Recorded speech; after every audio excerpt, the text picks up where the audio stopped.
Madam मोर नयागढ़ जिलार दशपल्ला निर्वाचन मंडल जो देखिए पाखापाखि सबुठ अधिक संख्यक पुलिस स्टेशन आ फांडी रही 7 गोटी रही से 7 गोटी पुलिस स्टेशन 3 गोटी एसडीपीओ अंडर जाऊँच गोटे शरणकूल गोटे है नयागढ़ सदर और आउ गोटे है खंडपड़ा किंतु जदि देखिए जो सदर पुलिस स्टेशन मैडम रोचे नयागढ़ ठारू बाणीगोचा पुलिस स्टेशन जब देखिए पाखापाखि 140 किलोमीटर रोचे ट्राइबल एरिया हिली एरिया रोचे एवं से विगत दिन में नक्सलाइट कार्यक्रम होती 2008-9 मसीह देखिए इनसीडेंट होता जो कथा माननीय मंत्री एवं कहले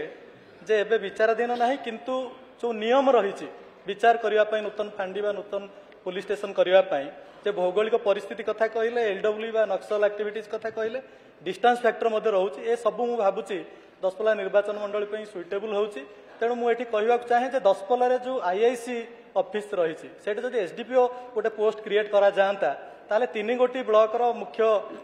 एरिया है दशपल्ला तो से गुड़िक भल भाव में लॉ एंड ऑर्डर सिचुएशन को टैकल करा जाई पारंता एवं आउ गोटे रहिला हमर पहाड़ झोलार जो फांडी रही ताकू जदि पुलिस स्टेशन करा जाता ताले निश्चित ता ऊपर माननीय मंत्री टिके ध्यान देबे एवं जो नियम कहउछन्ती से नियम आधार एगुड़िक आसुछि कि नाही जदि तर्जमा करिकि ताकू प्रस्ताव रखिबे ताहले निश्चित भाव में भावुछि भल हबो। धन्यवाद। माननीय मंत्री माननीय विधायक जो कथा प्रश्न कले जे नुआ थाना एवं स्टाफ सैंक्शन जोड़िक जाक से गोटे निर्दिष्ट नियमावली अंतर्भुक्त अच्छी जो कथा मोट किछ समय पूर्व कहली तेणुक से दृष्टिकोण जदि देखा तो ए बाबद जोटा आपण जो कनसर्न देखते से कनसर्न बाबद हे तो जदि से क्राइटेरिया को मैच करुच्ची से बाबद निश्चित भाव में विचार कर प्रक्रिया सरकार करेंगे।